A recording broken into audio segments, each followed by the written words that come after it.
The following program is rated T for teen for the use of tools and materials that can be harmful to unsupervised usage. Viewer discretion is advised. Hello everyone, Mr. Waugh here from Mr. Waugh Media, and yes, that is my actual name. And on today's episode, we'll be making 10mm terrain.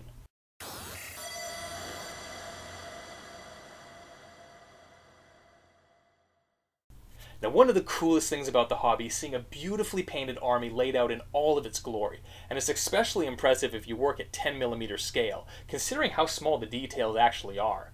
Now, I've been very lucky. I acquired a couple armies for the Warmaster series, an undead army and a high elf force.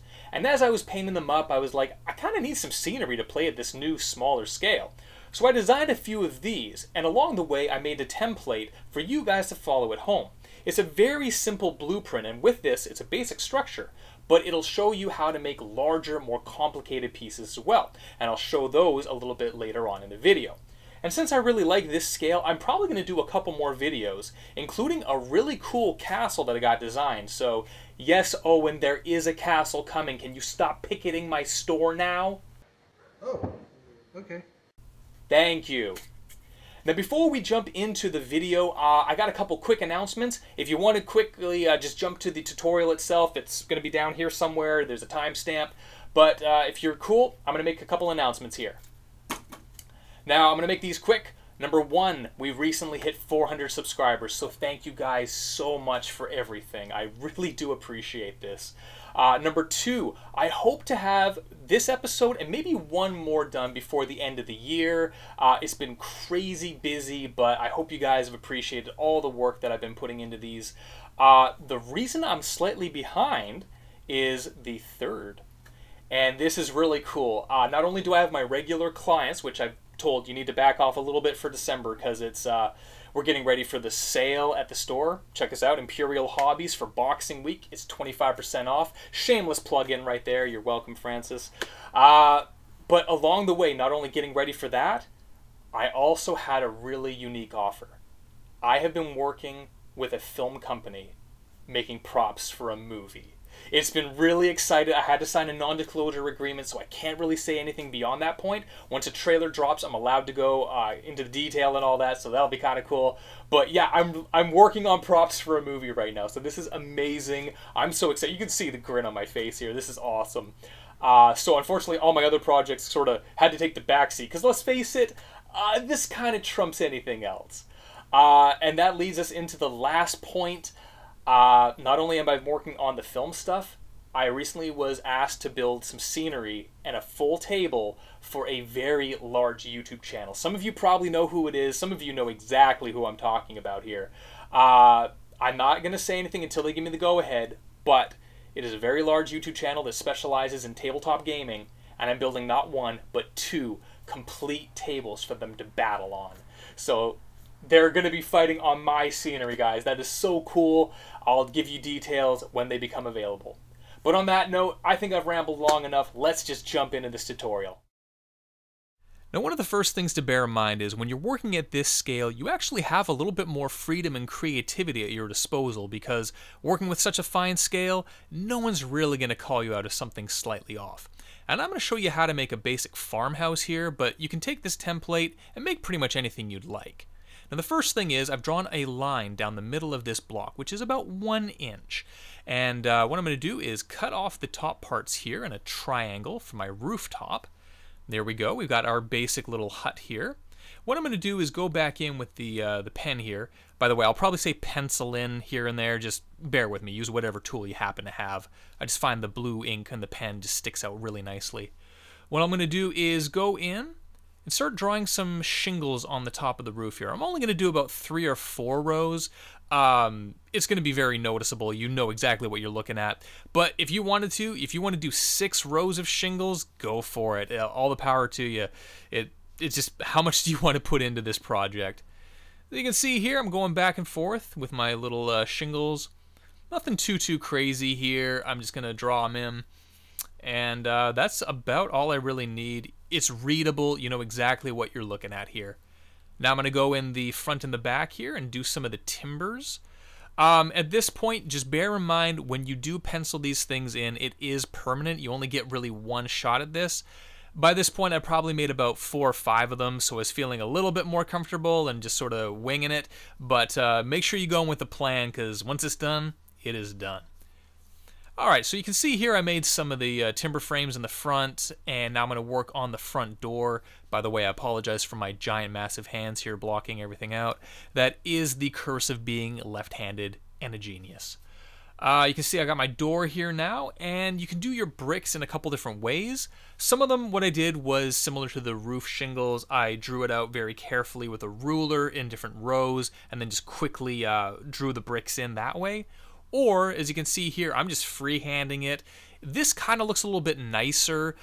Mia did this with a couple of brick buildings, and it really popped out because it's not so regimented. It's got a more rustic look to it. So I thought I'd pay homage to her and try to do it in the more crude fashion. Either look great, and again, when you're dealing with this small of a scale, I don't think anyone's really going to notice. I'm also going to draw it in some tiny windows. You might not even be able to see them at this point, but there we go. Our basic farmhouse is etched out here. Some of the other ones I might cut tiny little smokestacks as well, but that is, again, dealer's choice. We're now going to start working on the base of this thing. I'm going to use some thin styrofoam sheets. And I think on average I went with about 3 inches wide and about 5 inches long. You can, of course, go much bigger if you want to, or you know, if you want to link the buildings together, that's totally up to you. I kind of wanted them all to be separate so they could be connected later on. So, here we go. Like I said, nothing really complicated here. I'm just going to bolt it in place with my hot glue gun. And this is our little real estate of farmland. Nothing too crazy so far. And now I'm going to start working on the fences for the perimeter. For this one, I need to cut a very thin plank of styrofoam here, and then I'm going to start cutting them into long, thin, narrow strips. I should be able to get about 2, maybe 3. I'm going to aim for 3 here, but no promises. We'll see how clean this comes out. The first 2 look okay. Maybe I'm just going to trim this one down a little bit. The idea behind this one is I want to make a brick wall. You can use some very thin balsa wood if you want to make a more wooden rustic fence. It's a lot harder at this scale. I probably would recommend going this way, but again, as I've always said, it's dealer's choice. So I'm going to put a thin strip of glue down, and I'll grab the blade and cut off the leftovers here. And then we'll do the same thing on this side. Actually, it worked out almost perfectly. The 2 strips that I've got is enough to cover pretty much the entire perimeter, so I was very happy with that one. That was a very happy coincidence here. But when it comes to the front, I actually want to leave a little bit open here for my soldiers to be able to march into it. So what I did was I'm cutting a little bit of a segment off here and a little bit on the other side, just so that the troops can still march in there. Yeah, not too crazy or anything like that, but it gives a nice opening. You could put a little fence on there if you want, but again, dealer's choice on level of complexity. Now, again, part of my wide hand here, but what I'm doing is drawing a thin line in the middle of each of the fences. The idea is it's going to be about 2 layers of brick, and then I'm going to start penciling them in here. I could do the same if I wanted for the height of the fence. This is like the width, you know, it's 2 segments. I decided not to go that route just because it would be crazily complex for something of this small of scale. If you want to, all the power to you. I think I even did on one of my mock-ups, but I realized halfway through, nope, I don't want to do this for the rest of the build. Alright, I'm just going to pencil in the remainder here. And yeah, this one's just, it's time consuming. This whole process is relatively straightforward though. It's basically whatever you draw in there. If you got an artistic flair and you can do like little details and whatnot, that'll look even cooler, but for something basic and primitive like this, and for anyone doing a beginner's build, this should serve you quite well. So when it's all said and done, you're going to get something that looks a little bit like this. Quick and easy. I think this has only taken me about 5 or 10 minutes. Alright.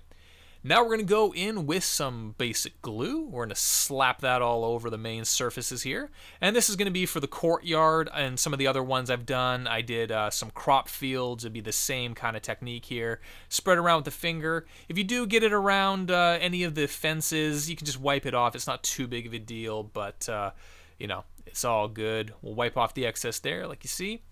And this is what we are dealing with.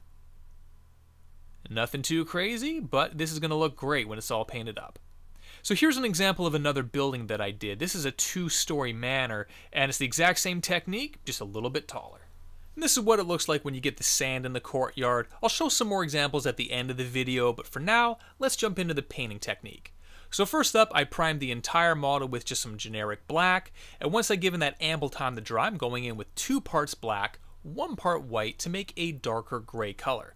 And this is getting dry brushed on all the elements that are stone. So the side of the building, the fence, etc. Once that's out of the way, we'll do 1 part black and 1 part white for a lighter gray color, and we'll dry brush that over all the surfaces we just went over.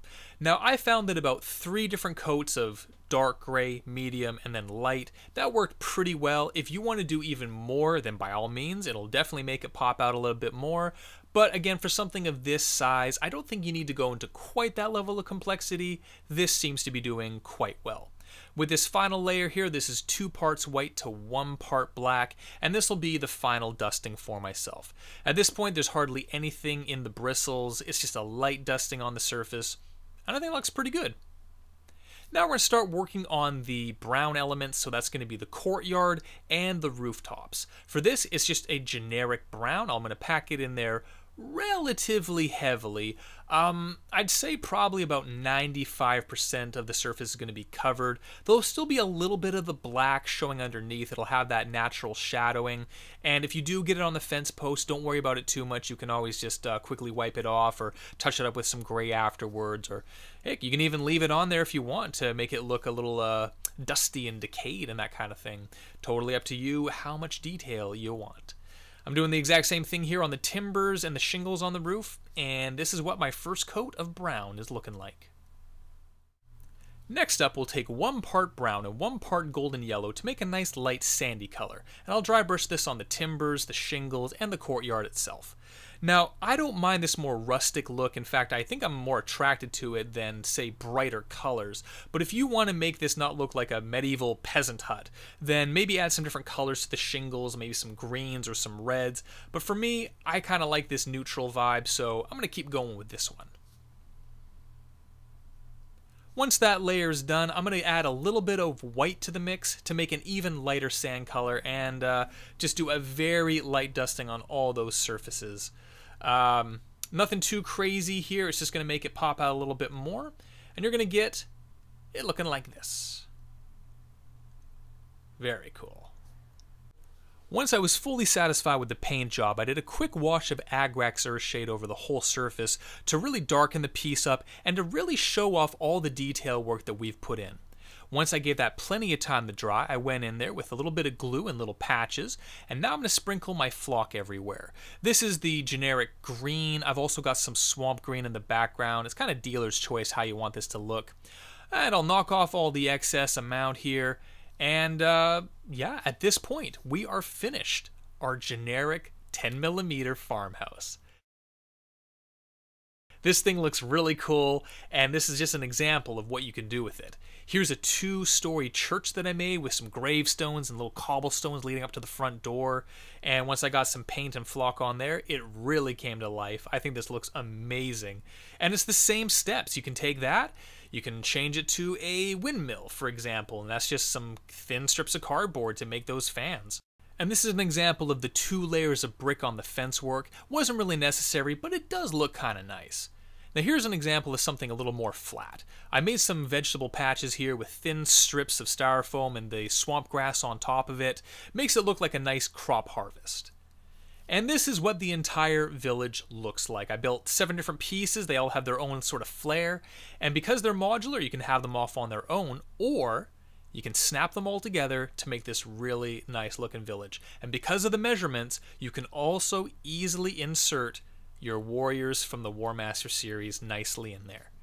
I hope you guys will like this one. This was a lot of fun to do, and we should have more for you guys later. Well, that has been today's episode. I really hope you guys liked it and maybe found some useful information in there. If you did, make sure that you hit the like, the share, and subscribe button down below, and please pass this around to all your friends. We're really trying to build the channel from the ground up. If there's anything that you want me to build in an upcoming episode, let me know in the comments down below, and maybe we'll be able to build it for you in the future. On that note, I've been Mr. Waugh from Mr. Waugh Media, signing off.